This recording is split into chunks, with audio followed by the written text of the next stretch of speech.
255ஆம் ஆண்டு நினைவு தினத்தினை தொடர்ந்து பல்வேறு மாவட்டங்களில் நடத்தி கொண்டிருக்கும் இந்த வேளையில் அருந்ததி கட்சியின் சார்பாக கிட்டத்தட்ட 2018ஆம் ஆண்டு முதல் துவங்கி பல்வேறு மாவட்டங்களிலும் தமிழ்நாட்டில் உள்ள ஒட்டுமொத்த அருந்ததியர்கள் முன்னிலையில்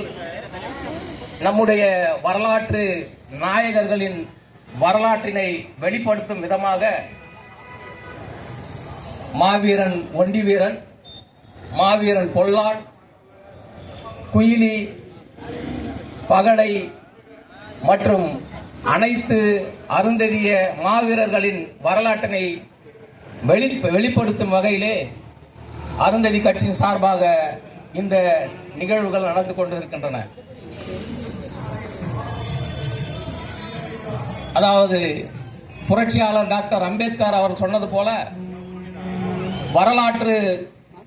தெரியாதவர்கள் வரலாற்றினை படைக்க